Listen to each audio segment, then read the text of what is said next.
Hola, hola, bienvenidos a Big Left. Estoy de nuevo en Santiago, Barrio Alto, y allá en el sur estaba pensando en hacer una biografía de Agustín Agualongo, que la tengo pendiente. Estaba con mi mente pensando en esa biografía. Y también de Antonio Huachaca. Agualongo es un líder de la resistencia realista contra la insurrección masónica inglesa, de los criollos ambiciosos que querían gobernar en cada uno de sus territorios, de los criollos, lo que llaman en Chile la aristocracia castellano-vasca, más vasca que castellana. Estos en Pasto, que es una zona que está al norte de Ecuador, al sur de Colombia, que es lo mismo que pasa en Arica. Cuando uno va a Arica dice, tiene esto un olor a Perú.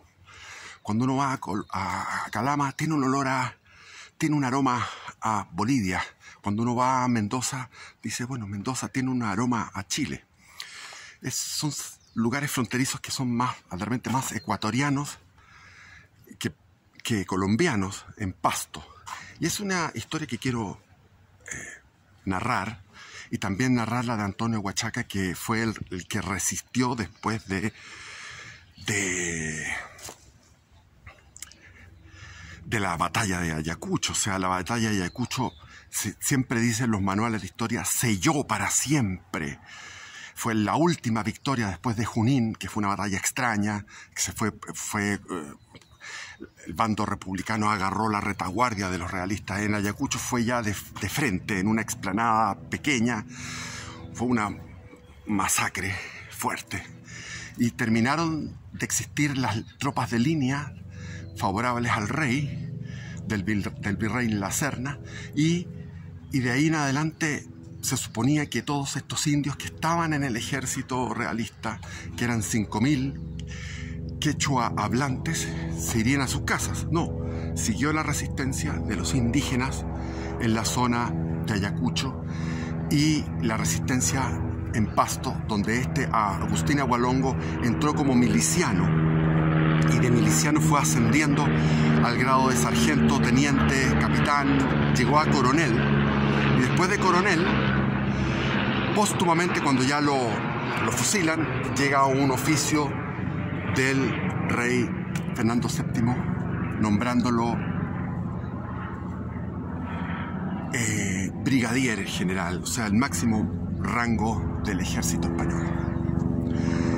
Y aquí, como ustedes pueden ver, el sonido, el ruido siempre fuerte, y se me cambia todo, se cambia todo. Porque llegas a Santiago y no puedo hacer esa biografía. Vine al lanzamiento de mi segundo libro, que se llama Conversión y Apostasía. Y este libro, bueno, ya se va a agotar. La edición yo creo que pronto se va a agotar. Ha tenido muy buena venta en el mismo lanzamiento. Fue mucha gente y me pude dar cuenta de que la mayoría eran veinteañeros y treintones. Solo había 3 cuarentones y un cincuentón. Todos los demás eran jóvenes que siguen el canal, que hablando con ellos se acordaban de cosas, detalles que uno dice de repente en el canal, y que leen los libros.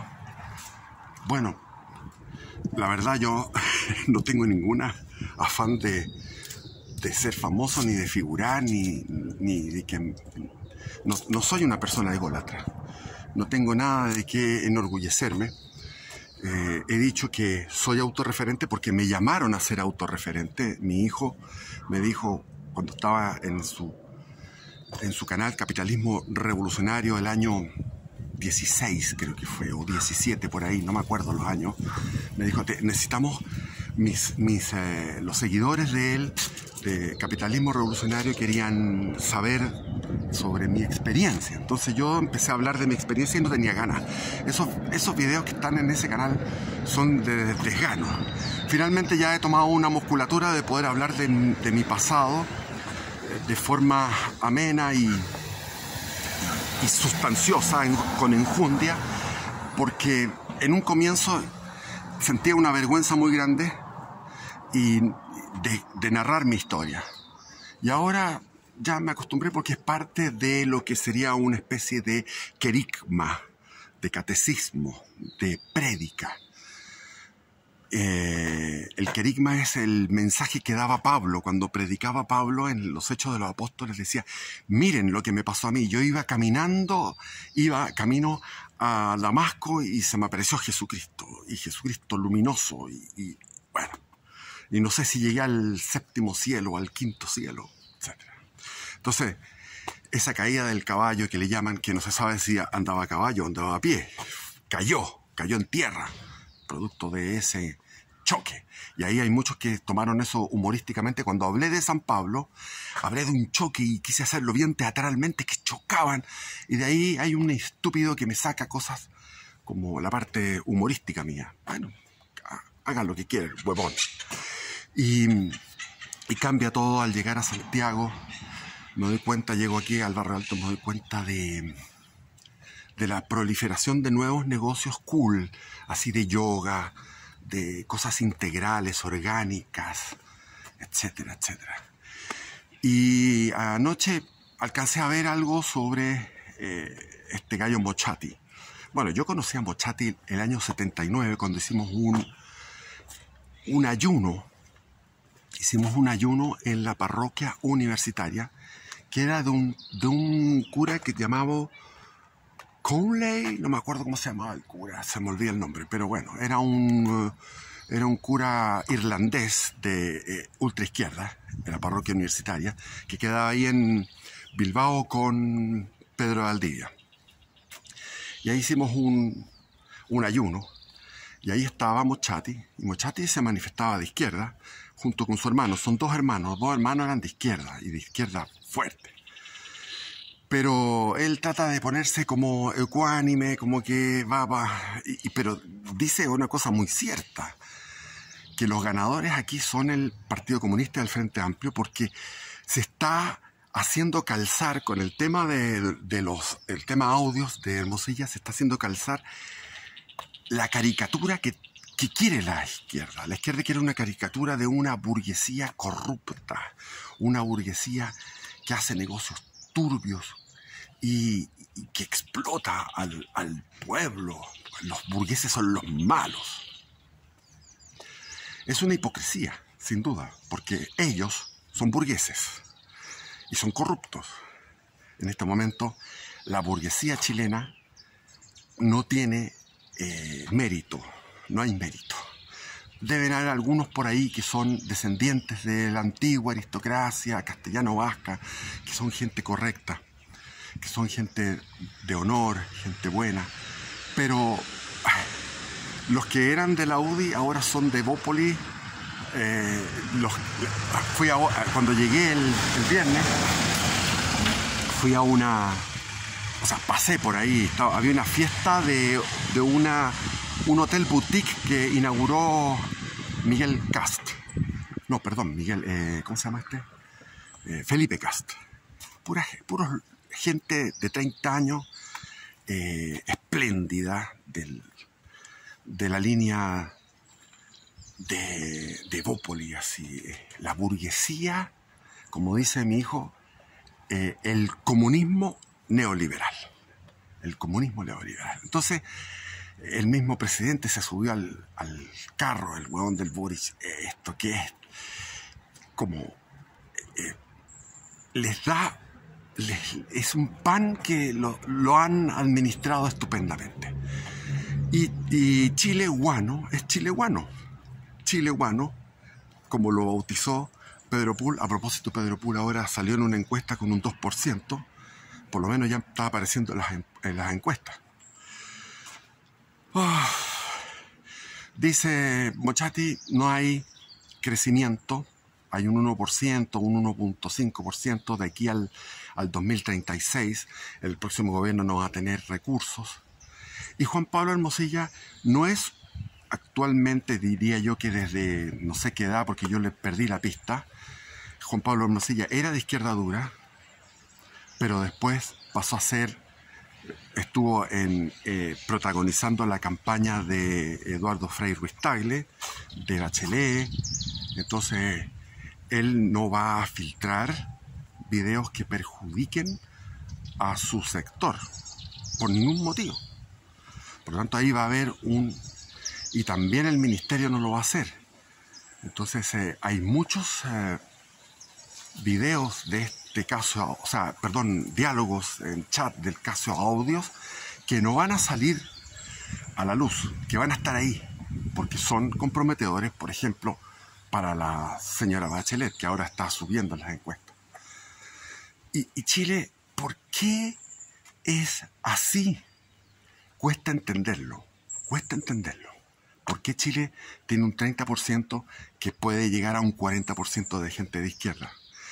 Cuando ahora hice un video sobre el caso Hermosilla, llegaron los comentaristas de izquierda, los que expresan lo que ellos piensan. ¿Y qué es lo que piensan? Dicen, cuando dije que mi padre había sido profesor de la Academia de Guerra, inmediatamente algunos, sin conocer mi vida o mi familia, dijeron, tú que eres hijo de general, debes estar en el sur, en un fundo lleno de plata, porque los generales son unos de pura avaricia y de robo y qué sé yo. Otros por el aspecto que tengo, que es un aspecto de hombre de plata en Chile, inmediatamente te juzgan como que tú eres un momio que has explotado al pobre pueblo. Entonces, esta caricatura es una caricatura realmente de la realidad. El marxismo chileno es un marxismo de envidia. Ahora, ¿yo cómo voy a hablar de la envidia? Me cuesta hablar de la envidia. Y voy a decir la verdad, yo no he experimentado envidia en mi vida. Nunca. No sé lo que es eso. Como no lo he experimentado, me cuesta entenderlo. Existen los 7 pecados capitales, ¿no es cierto? La soberbia, la gula, la ira, la lujuria. Entonces, cuando yo me hago un examen de conciencia en base a los 7 pecados capitales, aparece en primer lugar, y ya tengo 65 años, voy a cumplir ahora 65 años, así que tengo claridad de lo que es mi vida, de lo que ha sido mi vida. En primer lugar, la lujuria. Desde los 3 años, la lujuria. Después, la gula. Después, la ira. Cuando he tenido ira, es una ira preternatural.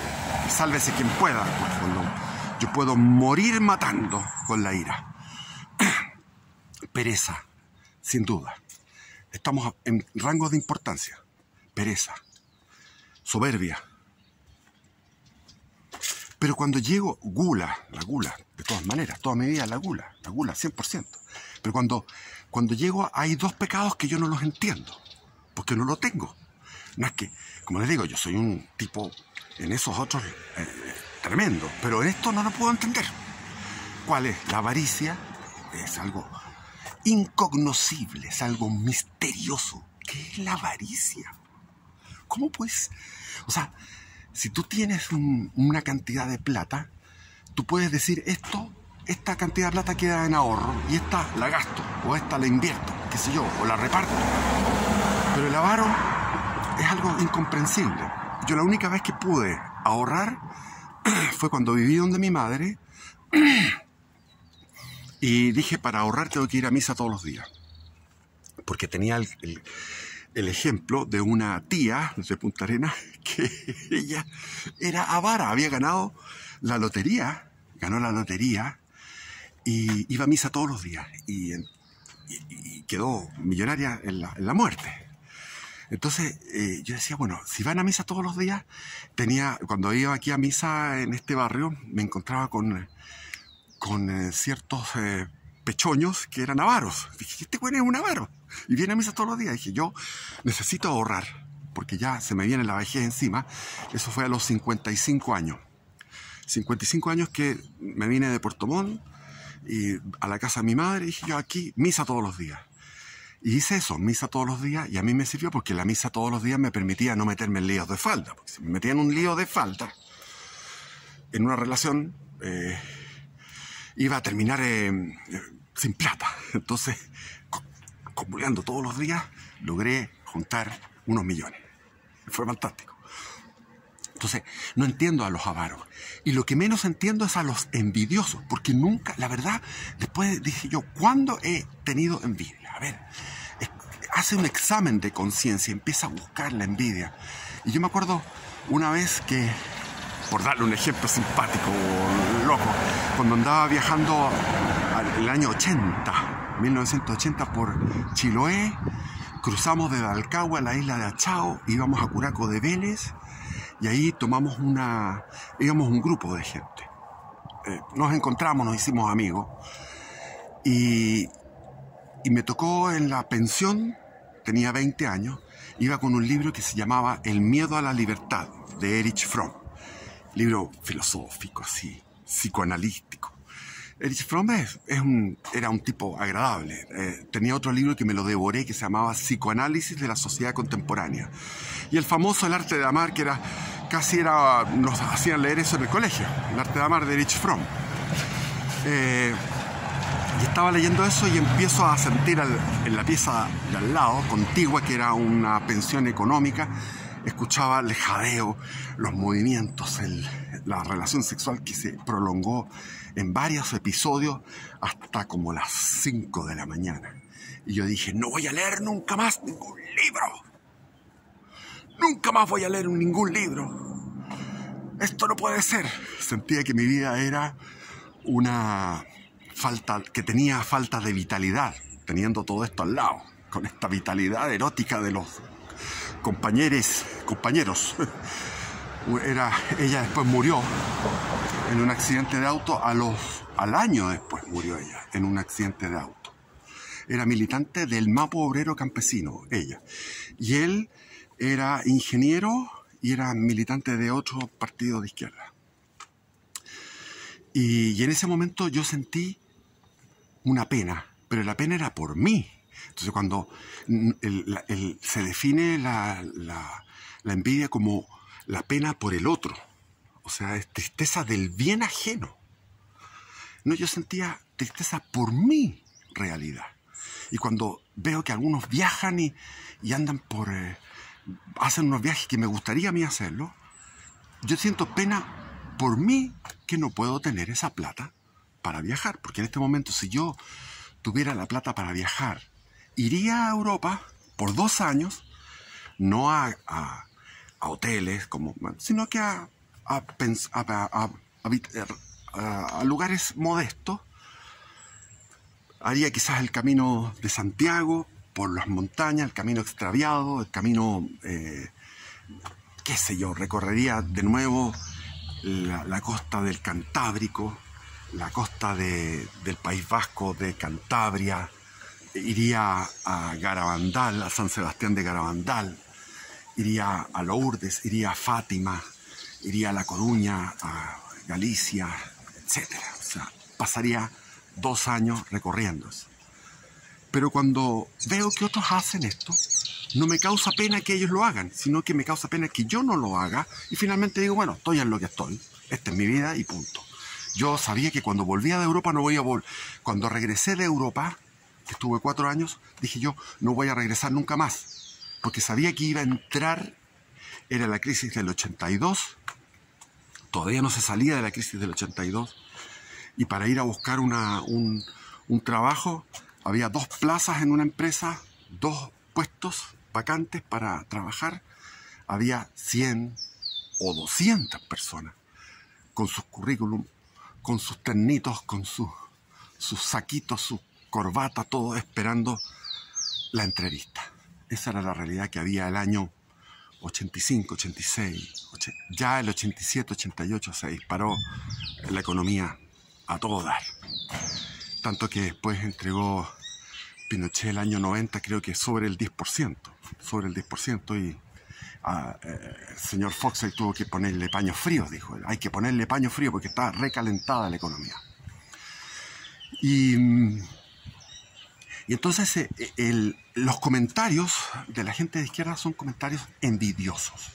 O sea, ellos están tristes y apenados de que haya gente que esté con buen nivel económico. De partida son materialistas, porque consideran que el tener una casa, qué sé yo, como esa, que una casa modesta, o qué sé yo. El tener una casa así, o un auto así, o asá, o vivir en un barrio así, es algo que puede dar felicidad. Y no es la felicidad, no está dada en los bienes materiales. Eso es algo obvio que lo dijo nuestro Señor, y lo han dicho no solamente en la religión católica cristiana, sino que lo dicen muchas confesiones religiosas. Pues el budismo, el hinduismo, etcétera, plantean que los bienes materiales no son fuente de felicidad. Entonces, el personaje de izquierda tiene resentimiento, o sea, odia. El odio nace de la envidia, de mirar con tristeza lo que yo les digo que me cuesta entenderlo. Pero yo cuando fui de izquierda no fui envidioso. Yo era de izquierda porque pensaba que ese era un orden racional. Quería como una especie de regimiento donde están todos ordenados. Ordenaditos los huevones. Y todos parejitos y eso. Era una cosa, una manía de mi fantasía. Pero no tenía esa envidia. Y yo cuando estaba en las reuniones de las células, donde nos juntábamos con los compañeros, ellos no todos, pero había por lo menos si nos juntábamos 5 o 6, había 1 o 2, generalmente 1, que me miraba con una mirada de odio espantosa. Cuando yo era de ellos, me miraba con odio. Y decía, ¿cómo voy a estar trabajando con hueones que me odian? Me odiaban por mi origen. Ahora, ellos, cuando veo sus comentarios, yo ahí me doy cuenta que el problema, el pecado capital de Chile es la envidia. Se entristecen de que a los otros les vaya bien, en vez de decir, bueno, qué bien, me alegro que te vaya bien. En algún momento me tocará a mí, y si no me toca a mí, bueno, no me tocó nomás. Entonces, en el régimen antiguo se parecía un poco a lo que era el régimen de castas en la India. Entonces, en el ancien régime, como dicen los cítricos, en el antiguo régimen existían los nobles, la nobleza, el clero alto, el clero mediano, el bajo clero. Existía la baja nobleza, la alta, la mediana, la baja nobleza. Existían los hidalgos, las clases medias, existían los plebeyos, y también incluso estaban los esclavos. O sea, había siervos, esclavos, había diferentes maneras de vivir tu vida. Y cuando le preguntaban a San Escribá de Balaguer, una empleada doméstica, le decía, mire, yo estoy en esto. Y Escribá de Balaguer, el fundador del Opus Dei, le decía, sigue siendo una muy buena empleada doméstica. Y eso le da un ají en el poto, es un ají en el culo, en el ano, para adentro fuerte, a la gente de izquierda. Porque, ¿cómo no? Porque hay empleadas domésticas que son felices de ser empleadas domésticas. Y ahí, en el sur, yo me doy cuenta que los viejitos que andan con la picota y la pala, que son baby boomers, que son de la generación nuestra. Yo nací el 59, entre el 55 y el 65, nacimos todos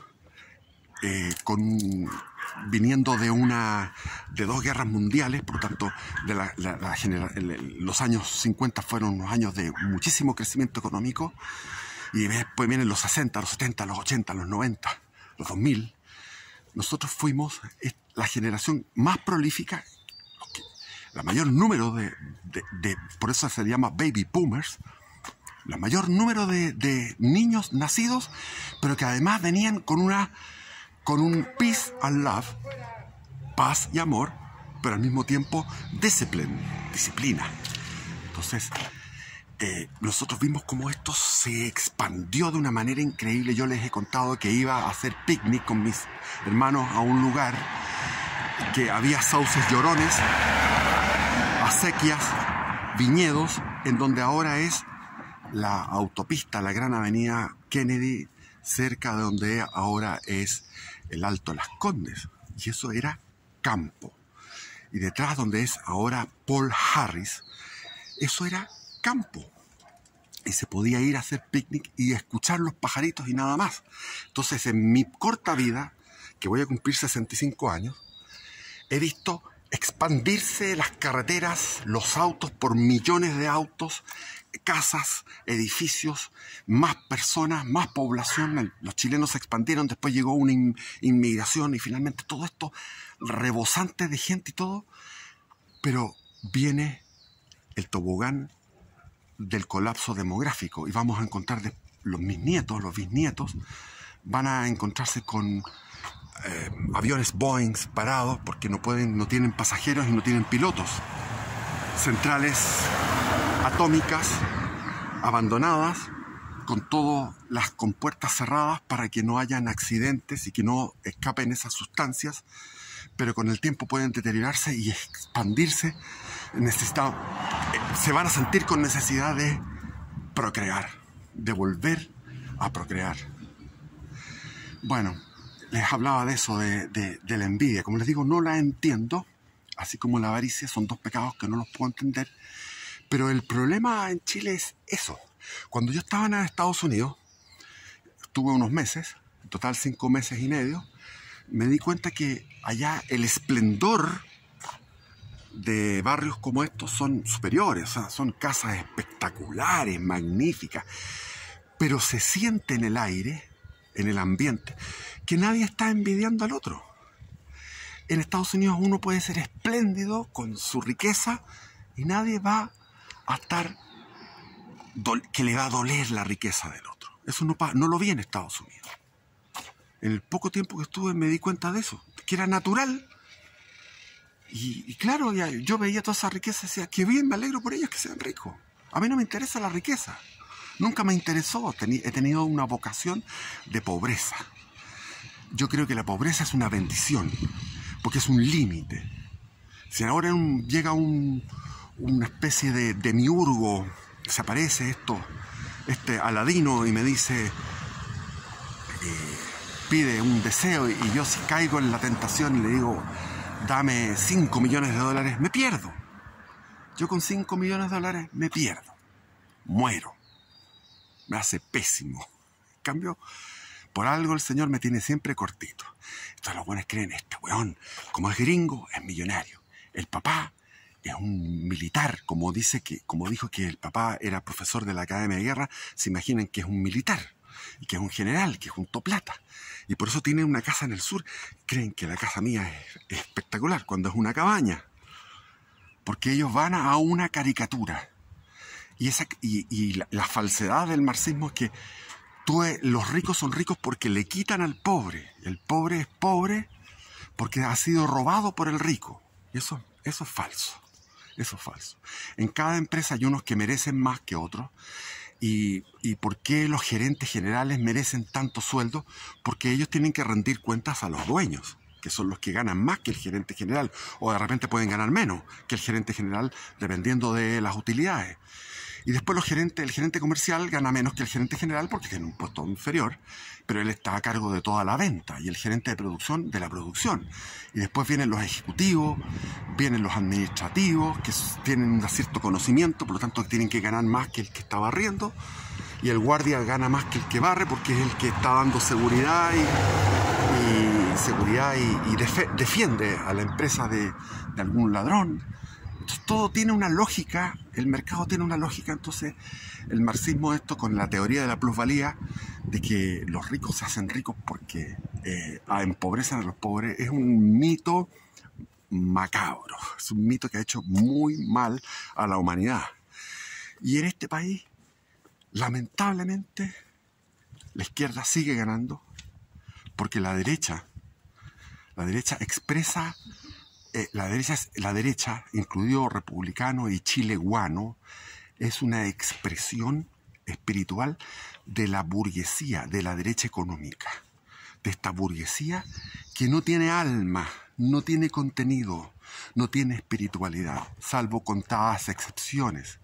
Pero en el grueso, como estuve viendo en la fiesta de Felipe Cast cuando llegué el viernes, el grueso es burguesía progre. cómo en este barrio han proliferado los negocios cool, el yoga, negocios de cafés, no sé, especiales, de chocolates especiales, de panes especiales. Está bien, a mí me gusta todo eso, pero te muestra que eso es, los tipos, tú vas al Canil y está lleno de perros, no se ven niños. No se ven niños, o sea, aquí hay un hedonismo y hay un egoísmo y un hedonismo tan grande que eso se expresa políticamente en Evópoli, en Renovación Nacional, en la UDI, y los republicanos que no son eso, pero son huevones, porque lo dirige un huevón, que es José Antonio Kast. Entonces, no hay por dónde. Realmente no hay por dónde. Ya he hablado harto. Bendiciones. Viva Cristo Rey.